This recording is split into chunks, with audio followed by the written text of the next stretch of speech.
Wenjogerera tuli eno mukwano gwange. Ono ye Sheikh Kityali Gumite bannange nabaate gye tuli kaakati wabula omwami Kyagulanyi biibino muganda we Mickey Wine wano we tuli ate kaakati nina olutalo eno bannange sooka olabe ebigenda mu maaso. Mukyala Bindeeba asituse n'abategeeza Mangi genina agasinzeeko wano gonna oli ku Evelyn Habiujidia kansubire nti oli subscribing atanaba notification bell giseeko videos gy'oli mu budde nga bulijjo tugenda kusooka kulayikinga video ntandike butereevu n'omwana owaffe owa wano si mulala ngamba ziza Bafana ku Sande ng'abaka bagiyita batya piano yes ng'alyoka atendereza omutonzi akatambi kano katambudde naye kiri mu comment section naawo mweyongeza kuno nakuli naye nkugambye ettendo mwoyo gono ng'oyinza okugamba si ye wapomini nkugambye abaana abo nno mubajajinga naye kansooke nkuweeziza Bafana katini atutandikire kano ate tugenda. Haleluya okulwana lutalo bamalayika bajja saba Katonda ayamba basaba saba nnyo owangule amaanyi g'ekizikiza n'ekibi. Haleluya okulwana lutalo bamalayika. Muddawo ne mujajinga abantu era abayimbi waati mukwano ziza Bafana for you.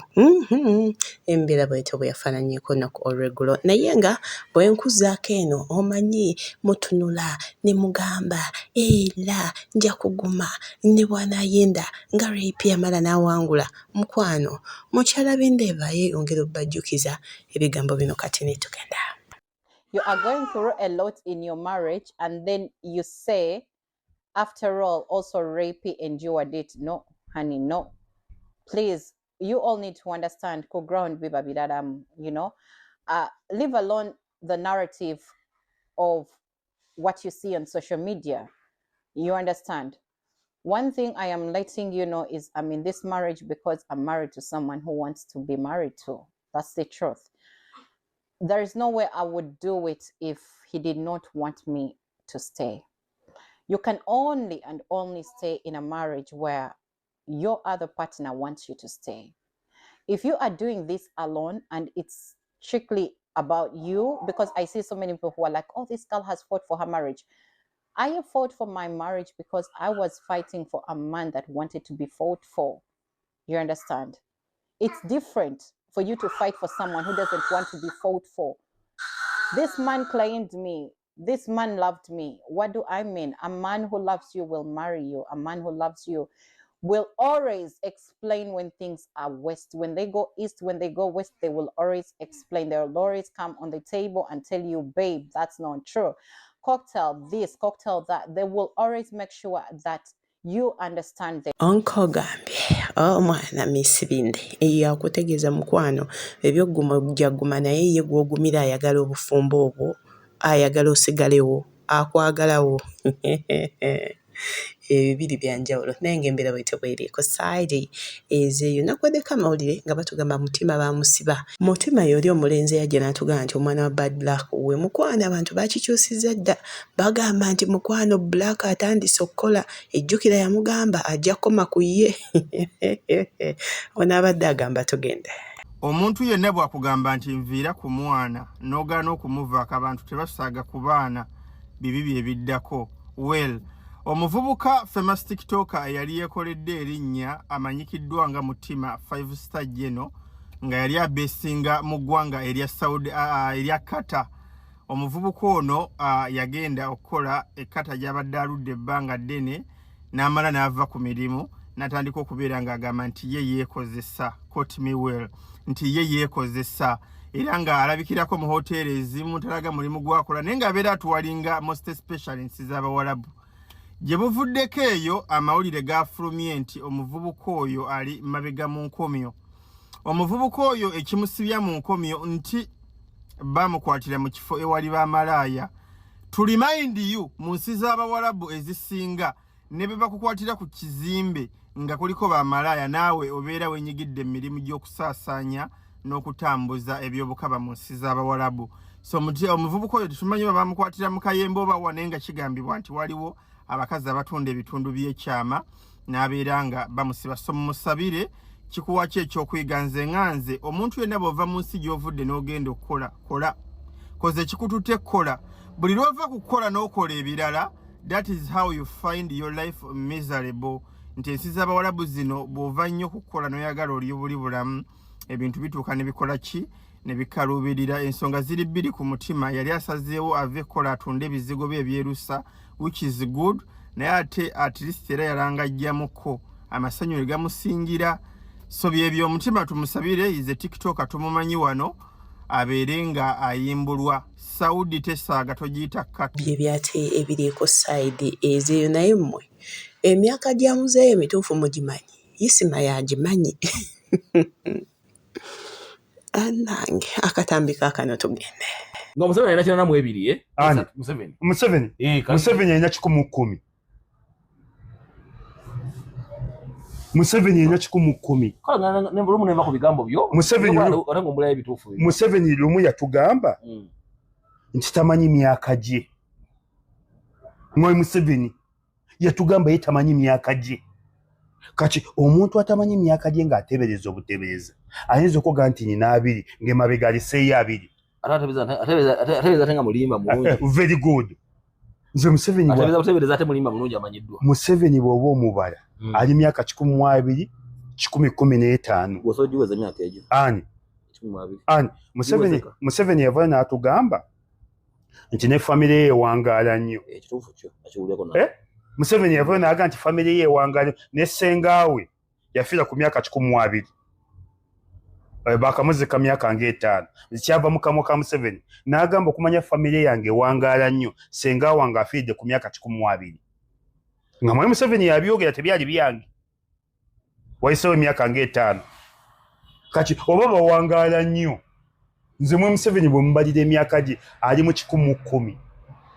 Kyoga nti watugana kina namu ebiri ababbye kabiri. Ababbye. Mwe Museveni aleka kulimba bantu. Kale afundira mu kulimba. Anti atya myaka ganti omusajja akaddiye nnyo. Mwe Museveni gye bujja bajja nakukwata omuyita omukulu. Kimenya mateeka.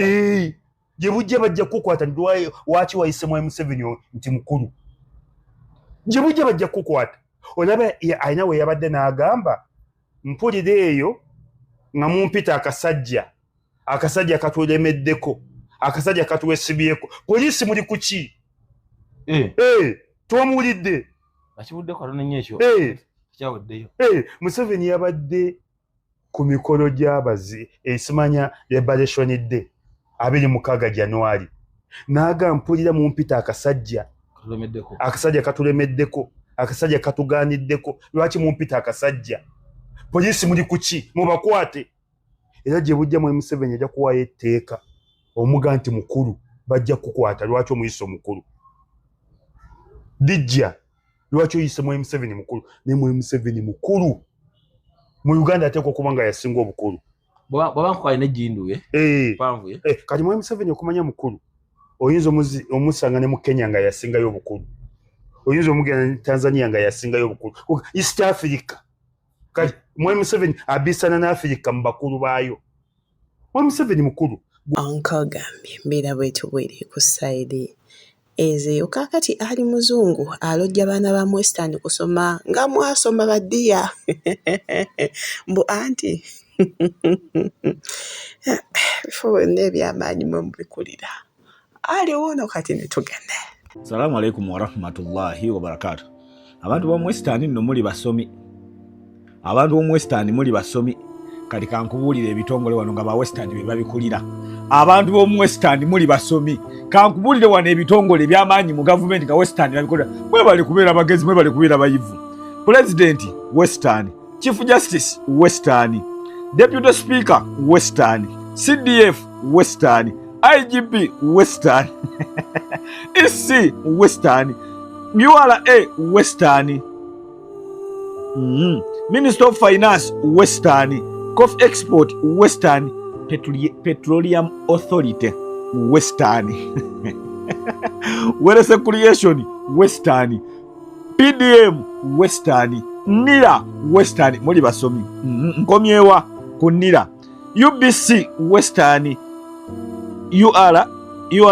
URSB Western, UTB Western, URA Western, UEDCL Western, Makerere University Western, National Water Western, UNEB Western, UBOS Western. Abana bano nga basomi. UNDS Western, UNURA Western, CDA Western.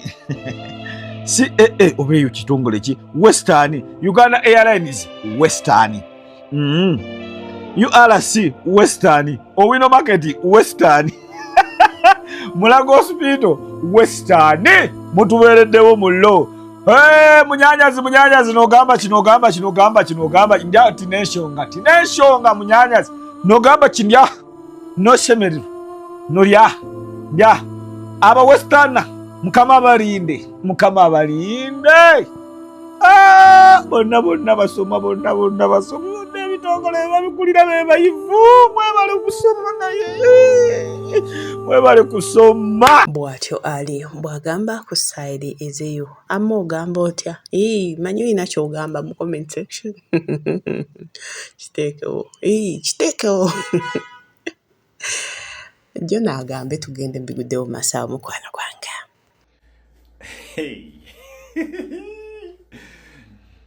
Omuntu ganaatera okufa wabaawo obubonero obweraga naye bakuba bantu babuteekako nnyo ssira era amala kufa nogamba wamanya ebitugerenga kino nga kumba alabika naatera okufa. Kakati mumuda embeera nga eno gavumenti enaatera okugenda balaga buli kimu kyetoololera ku ekyo ebintu ebimaze ebbanga nga tetulabako lipooti yonna ezifuluma ku mwami Museveni. Kati buno obudde eneefuluma eno eneekola bwe kaakati bwe twogerera ekitongole ky'amawanga amagatte omuganda kyayita United Nations oba UN kifulumiza lipooti nga kigamba nti mwami Museveni yayambako gavumenti ya South Sudan nga bakozesa ennyonyi ennwanyi z'ennamunkanga ne bagenda ne balumba ebyalo naddala ebiwakanya Salva Kiir ne babikumako omuliro ne bookya ne batulugunya abantu ne babookya ne babatta. Era lipooti eyo efulumye nga ekitongole kya United Nations kisaba wabeerewo accountability kweyo ensonga. Era yensonga era mu kiseera kyekimu nga lipooti kuba M23 nga bankafuluma e Congo nga nabo bagamba nti mwami Museveni ne Kagame be bawagira ebintu ebyo obutujju obuyeekera obugenda mu maaso mu nsi y'e Congo. Era nga kiseera kyekimu United Nations nga yakafulumira lipooti ng'evumirira wabeerewo accountability ku kutulugunya abantu okugenda mu maaso mu ggwanga Uganda. Ebyo bimaze emyaka 4 nga tebirabikako naye ku guno omulamu ensolo ku kizigo kweri. Sanctions olaba e Rwanda ezo sanctions zirumba Museveni straight gwe abadde takimanyi. Kakati munna Uganda olina kwongezaamu bwongeza muliro buno obudde nga nakyemalira akola ebintu ebitagambika biri byonna akola ebintu ebikyasinze kubeera bibi nga kana akadde alaganga ow'amaanyi ennyo ke kana akadde ate kasingidde okubeera ddala omunafu kubanga buli kintu kyakola tekimulaga maanyi kiraga bunafu bw'alina baganda bange. Kakati tokkirizibwa kupowana ddala mukana akadde yongezaamu bwongeza. Bannayuganda bangi kati mutandise okusiriikira embeera mwagala gifuula nnomo tokkirizibwa kuva mu nsonga zino. Buno obudde olina kwongezaako bwongeza kigere. Tetudda mabega baganda bange ensi yaffe eggwawo abasuubuzi ndowooza mubalaba. Nze neewuunyiza nalabye amazzi nga gatambula ku madaala nze kino sikirabanga. Okimanyi amazzi nga tegafuluma eno n'eno nga sebo nawo gatambula ku madaala gakkirira eri wansi. Simanyi gasoose kwambuka nga gava eno wansi gambuka amadaala gagenda. kino sikirabanga naye baabasuubuzi ndowooza mukiraba bulijjo tetubagamba nti politics omulimu oba oyagala oba toyagala. Bw'atyo Jona bw'agambaako sayidi eze waliwo olutalo lwa Kazora Kasuku. Kazora yayogedde ebigambo bino naye kye batamukoze muganda wange. Kankwe Kazora ebigambo bye yayogedde katine tugende ewa Sheikh Chiti tugende ew'omwami Kyagulanyi. First of all, Natasha, I just want to say thank you so much. You know, the 5 billion are looking out for the Kasukus and all those guys. It's brilliant. I'm so happy they get the money. They do things, buy houses. I don't think they'll do much content, but you know, I'm happy. And this small kindness that you've done, it could turn out to be your legacy. It could turn out to be something so great that now us who do real content that have been in the game are saying, okay, I think it's time for us also to make some noise. Because what the Kasukus do, Peng, Tamale Junior, I don't know, those guys, it's tabloid, it's gossip, it's I call them clickbait content, yeah? Call them myopic agents. And Kasuku, I've not abused you in, well, I'm a student of real estate, so they like what numbers are called useful idiots. That those terms are there, so you can Google about myopic agents. You know, it's like a bubble because the content they do, yes, but it's a bubble, you know. And again, the people they are speaking to, the CD class. Probably if you also want to understand the economics, those are people like probably earn 500,000 and below. But the ABC class, the new generation that is coming, they do not know these guys. My children do not know. Precious, your children, they don't know the Kasukus. They do not know these people because they speak in Luganda. They are always on gossip. Oh, they interview this woman who beats people, who cheat on. They don't. That generation is coming. Yeah, I went to NBS with my children. They did not know anybody. They didn't know Douglas. They didn't know MC. They just together. You know nothing. The only person my children knew was Samson Kasumba. And I said, why? Because of mommy. I think she watches news. So you can see we have a whole generation. But when we talk about content, look at what's even on TVs today. Yeah. In the morning, start with the church, then go to sports, gym, then the myopic agents start another talk show, then they can have a repeat, then have some bit of music, lunchtime news or lunchtime sports, everyone on that, then they'll have a movie, then now everyone 5 to 7 music shows, another myopic agent, then they have news at 7, now they go to another Lugambo, you Sakata Manyao and Kat da. Then go to 9 o'clock news. Then after 9 o'clock news, more agents come. Barometer, Manyao. So there is no content. What show do you, like a 15-year-old or even me, that I can drive in traffic and I go and watch on NTV, NBS, and UBC? What show is there?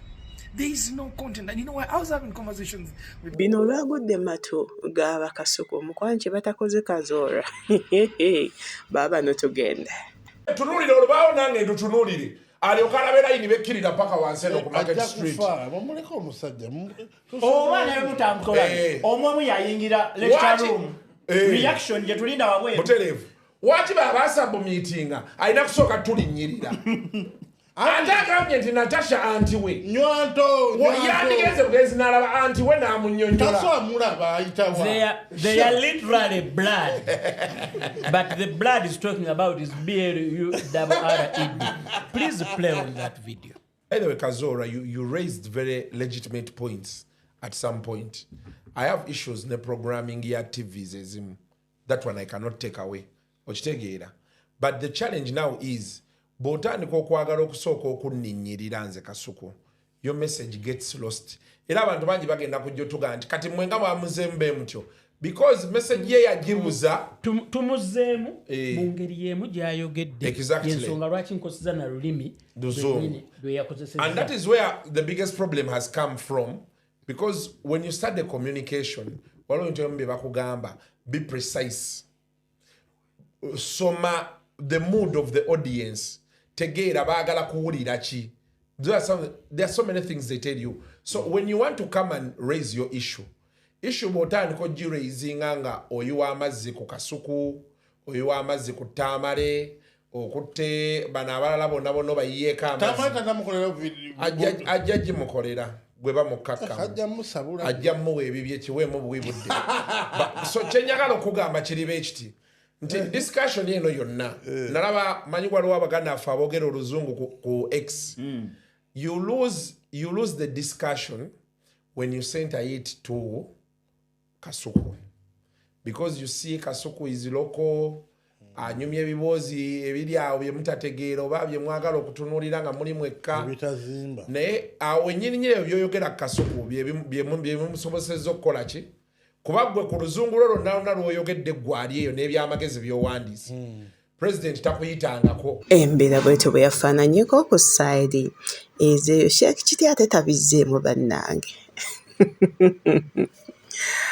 Muyina maaso awo naye kansooke nkuwa akatambi kano munnange omukulu Kyagulanyi yonna gy'ali baganda be tulabyeko Mickey Wine ng'agamba ebigambo bino. Kansooke nkuwa akatambi kano tugenda.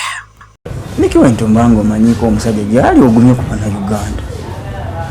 Kyenyinza obbagumya nti mulamu akyali mulamu era obukakafu bwa vidiyo gye mwalabye nti akyali mulamu wabula gy'ali simanyi. Nange mwagala omulabako nga namulumu yayano mulabako era gyasi omutima gunzika nti kasita abeeranga mulamu. Tomanyi gyali? Simanyi gyali. Olimbega? This is a serious issue. You see okutuuka ku level nga baganda bo tebamanyi gy'oli. It's a serious business. Bw'atyo Mickey Wine bw'ategezaako sayidi ezeeyo munnange tubadde tuli awo Sheikh Kitya abizeemu naye ku mulundi guno mu ngeri ki ye bannange tugende. Jangu kubakkiririza mu Kristo. Ekirungi era ku luno ndowooza abakkiriza bonna baasiibye. Tebaasiibye. Wallahi okumanya obukkiriza buno buteekwa okubanga buyina enjawulo. Obadde okimanyi nti n'ensiiba si ze zimu. Bayina ensiiba yaabwe bansonyiwe nali njogeddeko naye nga sijogererako mu mbeera etyoboola. Just kwali kwebuuza mbwebuuza nga bwe ntunula eno waffe kye tuyita okusiiba. Ne kye bayita okusiiba ng'olaba byawukana. Naye nga bo basigala baasiibye. Era tuboozaayoza. Oli asiiba byonna. N'amagamaga byonna nga nti nsiibe ki. Nsiibe ki nti miyembe. Wallahi n'agisiiba okumala ennaku aga. Mwe tumanyi bulumi bw'abayitamu. Ennyonta enkalamata y'emiyembe n'emukalakatira ennaku ameka gy'amalamula manzaani. Kati kyenjagadde sagala kukkakanya muntu yenna. Nyaaba yasiibye. Kuyingira restaurant n'atumya ebyokulya byonna nga nti ejjundi lijjeeko nasiibye. Ejjundi lijjeeko ndi mulamanzaani. Okumala ennaku ameka. Ate tonkema tolinsembereza. Obajjako ensujju ndi mu kisiibo. Bakkiriza. Ekyamazima obanga yeewunzise bw'obajjako ekyobukkiriza. Tuli fenna. Kino njogera kyentegeeza abasajja bakkiriza ge mazima era bannaddiini. Kati buvunaanyizibwa bwo okwebuuza bwe buba bukkiriza obutuufu obulambike olulambiko olutayiriimu vvuunya lyonna bwe buluwa. Gwe bw'oba bangi wallahi kugina emirimu omuli okusiiba okusaala ffe tusiiba busiibi. Tusaala busaazi kwebikirira kuzimba muzikiti kusoma Qur'ani kusaddaaka ne tukola bukozi nga tetwetegereza ffe tulagiddwa okusaala golagiddwa okusiiba golagiddwa wallahi omuntu yenna akoze nga talagiddwa asanga obuzibu mu kusasulwa. Motoka yange makujja nayo nengipakinga ompa magezi kibu ngenda okumaliriza darasa yimamu ngaliwo omusiraamu oba si musiraamu ng'agyozeza yonna etukudde. Ngenda okuva wano mmaliriza nga nti nsaba ku ssente ezo. Mubuuza nti ezaaki nti olaba wagirese bweri. Imaamu tusange nga tukaayana mwamubuuza nti Serugana ani yaggambye Imaamu Darudda ki otusanze omuvubuka ntabukidde Imaamu gamba kwa haji ono alabika muyaaya ampeserezange nze nkwali ti Imaamu siziina sinnamugamba Imaamu luno ntalo musango ogusaliraani abayozeza nga tetukudde wallahi ne bwebe tukudde okusinga bonna abali bajozeza okumusasula nyamba muyambe baguli ate nga kisingako obulungi noza okumuvumula butamusasula kuba n'olulala ayinza okugufula omuki